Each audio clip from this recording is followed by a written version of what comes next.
Hey laser crafters, this is the new Acmer P3 laser cutting machine. This is the 2-in-1 module, so it has a 10-watt diode laser and a 2-watt infrared laser. And today we are going to unbox, assemble, and do a little project to see how it stacks up as a laser cutting machine. As you can see, this is a really big box, so I'm going to do my best to keep everything in the camera frame. For starters, we're just going to open it up, the most exciting part, see what's inside this big box. I did receive this laser cutter in exchange for my review, but I will be giving you my honest thoughts and opinions. Right away, I can see everything is packaged really well with foam. We have our unboxing guide, and I'm not sure what this is, but I'm sure our unboxing guide will tell us. I'm gonna open this up and I'll follow the instructions in this as to how to unbox. I'll lift out this foam layer.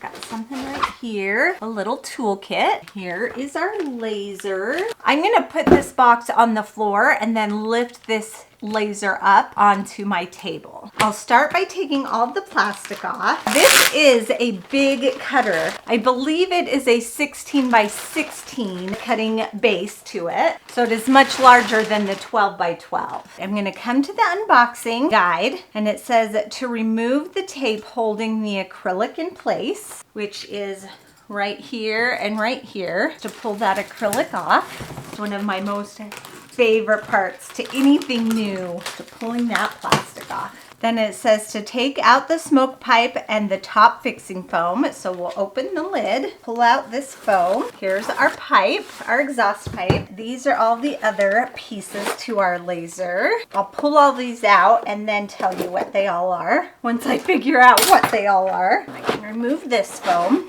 Everything is really nicely packaged, good and secure. Our first look at our bed inside the machine. We have some magnetic honeycomb holders. These help hold your material in place into that honeycomb. I'm gonna go ahead and put those back for now. This honeycomb is attached to this bottom tray that slides in and out. And that is because you can buy an attachment to feed longer materials in. So you are not limited to the 16 by 16 material size. It'll still need to have a width of 16, but it can be much, much longer. I'm gonna move this behind me so we can look at the supplies that came with it. We have the 2-in-1 laser module, the smoke exhaust pipe. These are some air pipe, the hose clamp, an air pump, some safety glasses, a cute little toolkit. Let's see what's inside our accessory package. In here is the power cable, and this kind of looks like a printer type cable. And this is our sample material package. We have a cork coaster. I think these are business cards, engravable business cards, some wood, and these look like balsa wood. I think these are 3 millimeters, and that's 6 is my guess just by looking at them. There's some acrylic, looks like black acrylic. Here are some sample cards. These tell you what type of power and speed you should use when engraving.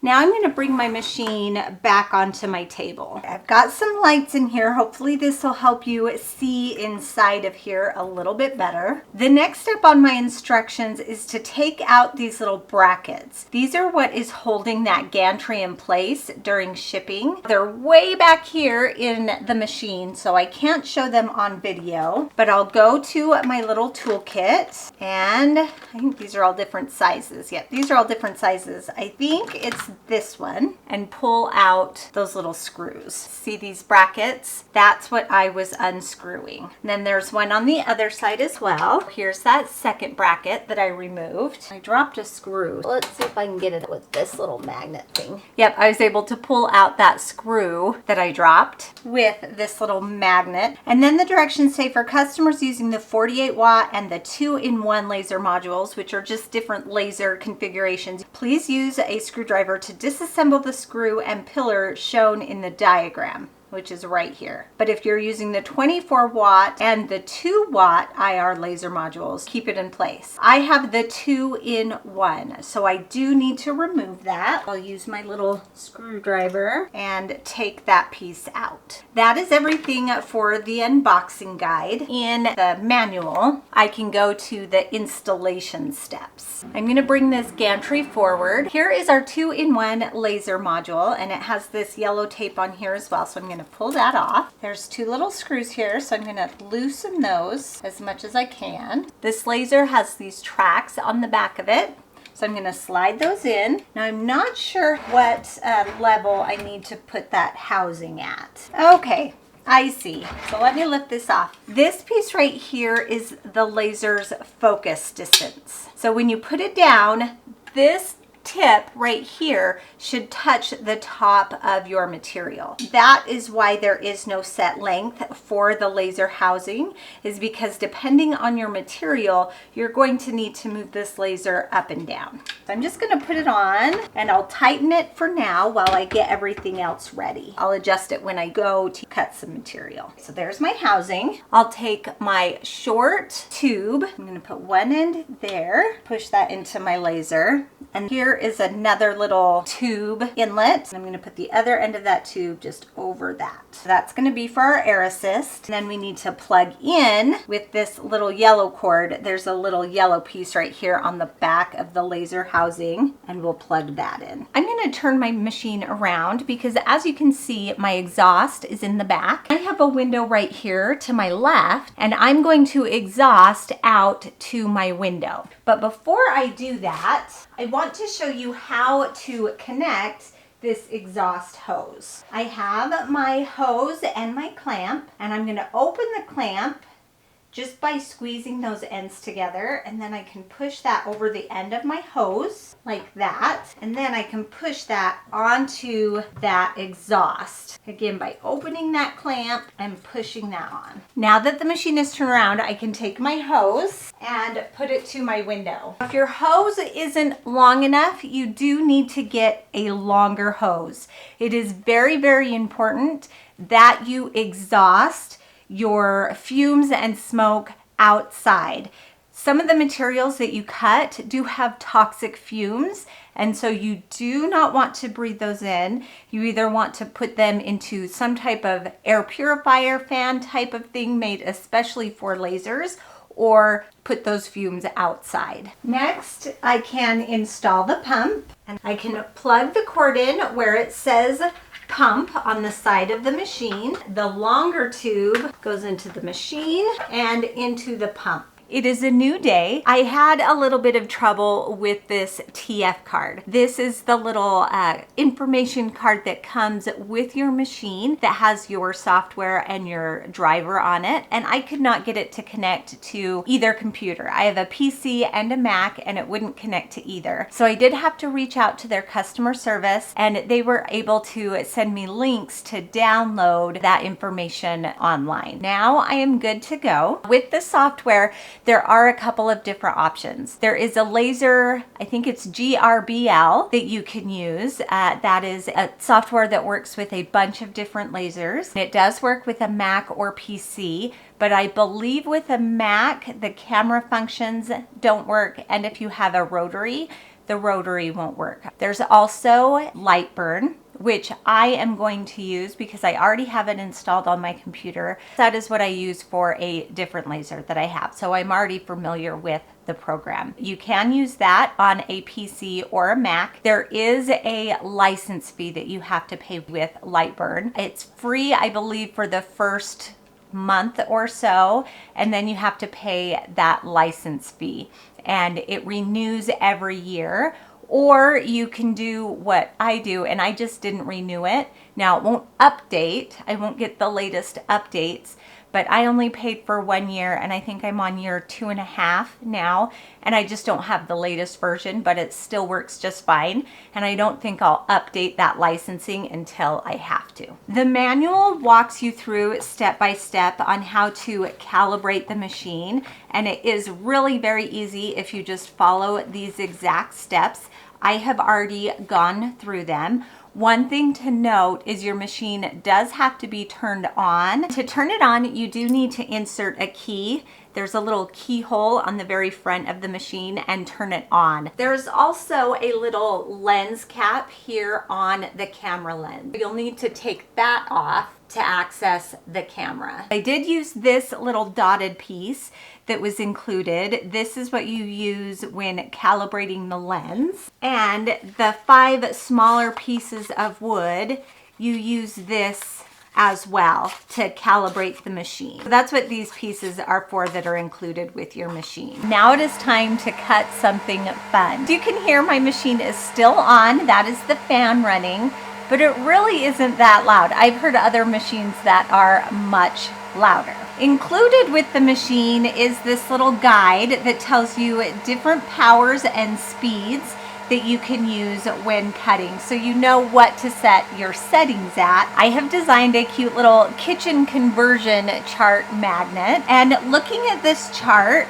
I am going to go with a power of 900 and a speed of 300 millimeters per minute. That is right here in the center, and there isn't much charring or darkness around that cut, which is what I'm looking for. For the areas that I want to engrave, I want darkness, but I don't want a lot of charring around those engravings. I'm gonna go with this one right here. It's 100% power with 9,000 millimeters per minute. That's what I'm gonna choose. So I'm gonna come to the front of the machine. I've got my 3mm balsa wood that I'm gonna put in here. I'll secure my wood with these little magnets, shut my lid. I'll home my laser so my laser knows where it is. Even though I can see on my computer where that design is gonna go, I still like to hit frame just to make sure. It looks like I need to adjust it just a little bit. I'll hit frame again. That looks really good. I'll click start in Lightburn to begin.